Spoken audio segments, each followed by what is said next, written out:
Lucifer Morningstar was once hailed as the most radiant of all angels. His beauty and power were so great that only Michael Demiurgos could stand beside him as a brother born at the same time in the primordial void known as the Primal Monitor. It was there that Yahweh bestowed upon the two brothers limitless power, guiding them to discover how to make power the foundation of reality.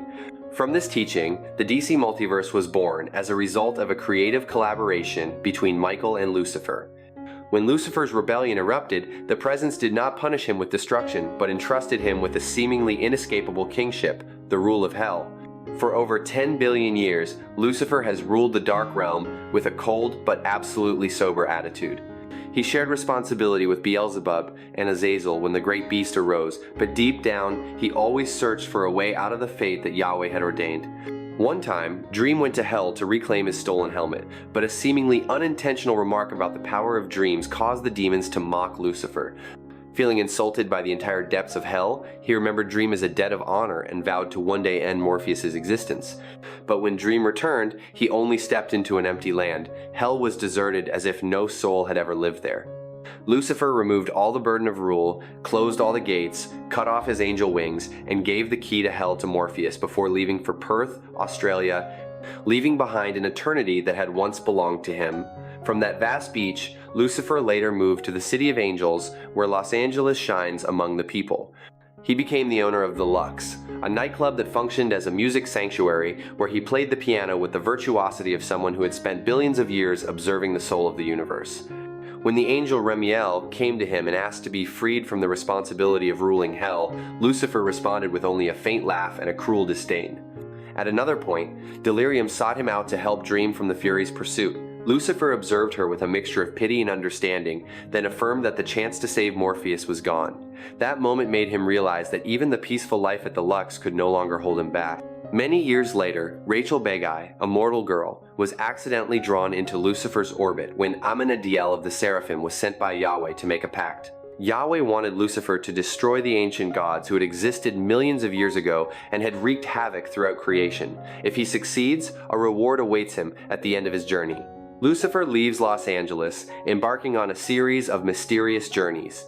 He meets Briadoc, encounters Lilim, converses with Pharamond, and of course teams up with Rachel.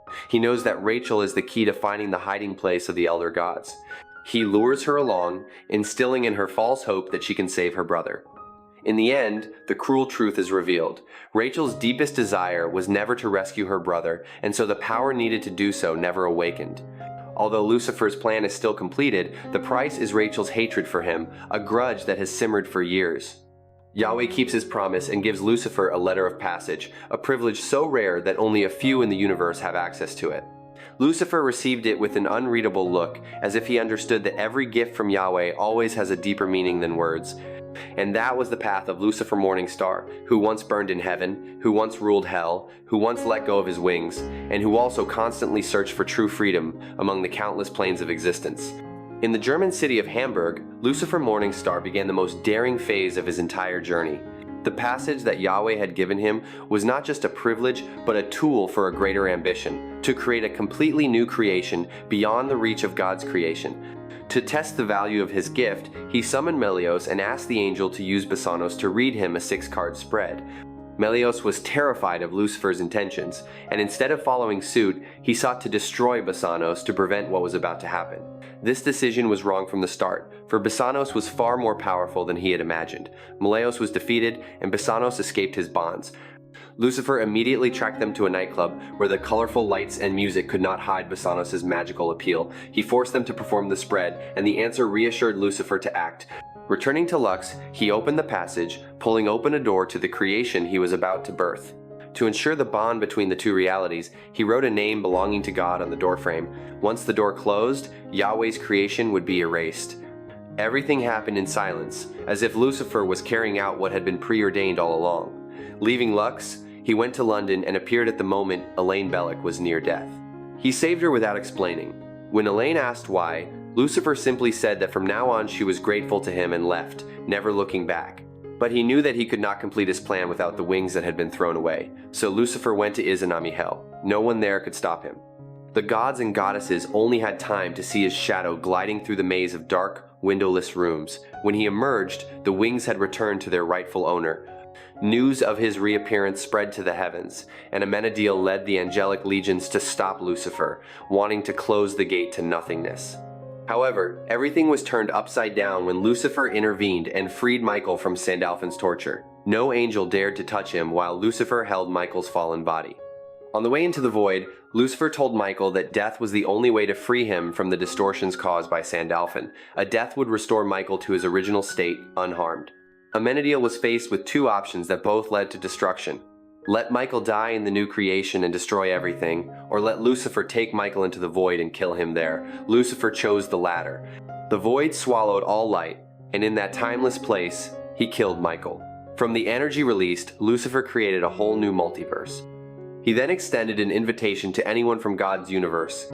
If they wished, they could enter the world he created. When Michael was resurrected, he confronted Lucifer and asked him not to touch his void. Instead of listening, Lucifer acted in a way that defied all orders. He twisted the void energy at will, breaking it into countless branches, turning the eternal void into countless doors leading to his creation. Each door opened a new path, and anyone who yearned for freedom could enter. Michael left angrily. Lucifer did not care. He opened his arms to welcome the first souls into his creation. And there, he laid down a single rule, so simple it became absolute. No one was to worship anyone, no angels, no gods, and certainly no Lucifer Morningstar. He had created a dawn of freedom not to be worshipped, but to prove that even creation could be remade in a way that did not imprison any souls. In that chaotic moment, the kingdom that Lucifer had built was invaded by Basanos, who had taken over every vein of life. While he was still arguing with Mazikeen in the space of Yahweh's creation, those forces had quietly taken root in his creation. Lucifer felt the intrusion very clearly, but the time gap he had deliberately placed between the two worlds made him arrive too late. All he saw was the aftermath, a plot that had used Lucifer's own power to make him a fallen man in his own kingdom. His soul was separated from his body and drifted into a strange realm of existence, where the eternal death came only to assess how close Lucifer had come to her boundary. In that quiet space, they talked for a while, and when life seemed like a distant streak of light, the person Basanos had mentioned in Hamburg appeared. It was Elaine Bellick. Elaine rushed forward, shouting that she could save Lucifer. He didn't quite understand her method, but held out his hand for her to take. As soon as their hands touched, a surge of energy surged through, regenerating Lucifer's withered body. He opened his eyes to see Maleo standing beside him, his expression heavy. Lucifer quickly realized that Maleos would have a hard time surviving as the Kagetsuchi hounds, given to Basanos by Susano, were coming down the mountainside to find them. At the sight of the hounds, Lucifer crushed one with his sheer strength, but he knew Maleos wasn't there out of loyalty. He was there to atone for his part in creating Basanos. Not wanting to drag things out any longer, Lucifer told Maleos to stay and hold off the hounds as long as possible. He then left to face the next task. Flying through the window of an upper room, Lucifer woke Jill Presto, who was carrying a new life within her. But Basanos saw through it all. They knew the battle with Maleos and Lilim was just a feint. They stormed into the tower and found Lucifer waiting, his finger on Jill's neck. He offered a cruel but straightforward choice. Either Basanos would destroy itself and let their offspring live, or he would kill Jill and end the threat before it could grow. The room fell silent. Finally, Innocence stepped forward. She said nothing, just watched her kin retreat, then transformed the deck in her hand into the original cards of Basanos. She burned them, and the flames consumed her. The threat to Basanos ended there. Lucifer immediately gave command of the Lilim and ordered Mazikeen to lead the army to find Susano, who had stolen his 2 original feathers. However, Lucifer did not go with them. He had a promise to keep, one he had made with Amenadiel in the duel a year ago in Hell. He arrived at the rendezvous, but the meeting was cut short when a demon charged at him, its mouth still filled with twisted praise. Lucifer grabbed its blade and killed it with the same weapon. But he was immediately stabbed from behind. In an instant, he turned, tearing the attacker's face off. The last 2 assassins entered Lucifer's realm of power. When they reached the central chamber, Sisyphus was bound by strange chains. The second assassin charged, and the chain in Lucifer's heart suddenly tightened, causing him to collapse. The entire tower vanished instantly. Sisyphus fell to the ground and died, and Lucifer fell into the dark void. The next morning, he appeared at the gates of the Colosseum, 3 streaks of blood on his body. Without warning, Lucifer entered, ready to begin the battle that heaven and earth had long awaited. The 2 contestants entered the final test before the match was allowed to begin. Silence fell as they faced each other, and when the match truly began, Amenadiel immediately launched what he considered the decisive blow. He ripped Lucifer's heart from his chest and held it in his hands while concocting a vicious story. Amenadiel explained that Lucifer was a false heir, a soul that had never known life, lacking love and loyalty, and that this act was his final revenge on what he saw as his dying rival. Amenadiel bent over the heart as if it were the ultimate reward. He told Lucifer to be grateful for having given him a second chance at life, then bit into the heart with indescribable excitement. But a breath later, his entire body froze. Amenadiel collapsed, his eyes wide with shock and incomprehension. Lucifer stood up. His voice was calm but sharp, declaring to all that the heart was not his. It was Sisyphus's heart, given to the tormented angel as a distraction. He drew his sword, bent over his brother, and despite the pleas that breaking the rules of dueling would result in his death, Lucifer did not stop. A slash opened Amenadiel's chest. A moment later, the angel's heart was torn apart in Lucifer's hands. The last words that rang in Amenadiel's ears before the darkness swallowed him were a sentence so cold it froze the very air. The law is the law. All sound died down. From above, Remiel appeared, descending with an instant verdict. She found Lucifer guilty of breaking the law. The real heart was not in the arena, which meant he had cheated. But the accusation was not complete when a terrible blast of energy exploded from Lucifer. The wooden floor shattered beneath their feet, Lucifer's wings grew back, glowing like fire and darkness. No one had the strength to stop him. With his power restored, Lucifer left the judgment hall and began gathering his crew for the journey to the Palace of Silence. But before he got there, he sought out Michael. The two brothers sat together, slowly revealing stories that had long been buried between them. The conversation escalates as Lucifer begins to question Yahweh, and little by little, he makes Michael wonder if their father was as perfect as they believed. Lucifer says there is a way to know Yahweh's mind. They embark on a journey into Lucifer's own realm, deep into the fortress of Scoria. There, they both merge into the consciousness of the Presence. The Presence speaks to them with absolute calm. He admits that it is Lucifer's rejection of predestination that makes him unique and admirable. And then he announces the unexpected truth. He will leave creation, leave the entire universe. As Lucifer and Michael exit Yahweh's mind, they see him one last time before the absolute presence departs the universe, leaving a void that cannot be filled. Lucifer continues into the mansions of the silence. What was once a quiet place is crushed under the power he wields. He raised each member of his crew, who had fallen during the journey, from the brink of nothingness. He destroyed Tsukiyomi without hesitation. Elaine Belloc and Mona Doyle were rescued, and later became goddesses of Lucifer's new domain, provided they did not demand worship. In the middle of Lucifer's newly created universe, he and Mazikeen sat together, surrounded by Lilim ready to fight. Two angels from the host suddenly rushed in, cutting through the demon guards. One was Uriel, who was eerily silent and possessed power beyond what anyone could perceive at first glance. The other was Zanakel, who always showed contempt, especially for Lilith's descendants. Mazikeen almost finished Zanakel off on the spot, but Lucifer raised his hand to stop him. He didn't bother to reply to the insults, nor spare a second to pay attention to Zanakel, but instead turned his gaze to Uriel. Uriel hadn't come to fight. He wanted to know why the Creator had abandoned them and if the day of return would ever come.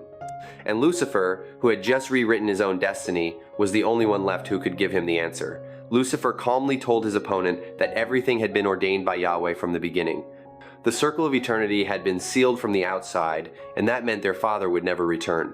The Creator's ultimate intention was for his two sons to take over, but with neither Lucifer nor Michael seeking power, the throne became a prized possession for countless other powers. And he knew full well that this would soon devolve into a frenzy of competition if the host did not step up to maintain order. That prediction came true sooner than Lucifer expected. When he and Mazikeen returned to the Lux, they found Garamus and Gyges standing before his gate, trying to force it open to heaven. The Titan's demeanor was one of determination to take what was not theirs. Lucifer responded with a flippant joke, and then poured energy from his body, unleashing upon them the same power that had previously consumed both soul and matter. Yet when the fire subsided, Garamus and Gyges were still standing there, unburned, unfazed. The surprise left Lucifer alone in the room, looking utterly pathetic. The Titans looked at him like a child deprived of its toys. They said that Lucifer's fire had been terrifying when Yahweh ruled creation, but now they were the new masters of existence itself. With a violent swipe of their hands, they tossed Lucifer aside like a fly and stepped through the gate. Lucifer showed no anger. He turned to Mazikeen and told her to defend the gate at all costs. If he did not return, take Lilim to the Silver City and hold it there as long as possible. And if he could not fight by her side again, she could mourn him all she wanted. Then he stepped through the gate and disappeared. Beyond the gate lay the blood-red soil of hell, the domain of Efruel. Garamus and Gyges paused, unable to understand how Lucifer had led them here. He told them with an unfathomable calm that his will had never been taken. He approached Efruel's giant skull, spoke a bit about the history of the ancient demon, and explained that he could resurrect what he had destroyed if he so desired. It was the power of will. A rumble shook the earth. Efruel, resurrected for only a short time, rose from the earth, carrying with him the gloomy atmosphere of hell. Lucifer immediately took to the sky, leaving the two titans to face the wrath of the one they thought extinct. He knew that was enough time to prepare for the final battle. Finally, he landed before the Silver City. The Legion was waiting for him. They raised their spears, blocking his path, not allowing him to take another step, believing that Yahweh did not want him to enter this place. Lucifer just stood there, watching the spears gleam like stupid fangs. The stubborn angels bored him to death, and he almost tore through their defenses if a familiar voice hadn't called out. Uriel stepped out from the light behind the army, his gaze cold but not hostile. He signaled for them to lower their spears and let Lucifer in. Inside, Michael was consumed with his own anger, and it was now Lucifer's job to deal with his brother, who was plunging into a tragedy they both could not avoid. So guys, that's it for now, to be continued later. Let me know what you think in the comments. Thanks for watching. I'll see you guys later. Love you much.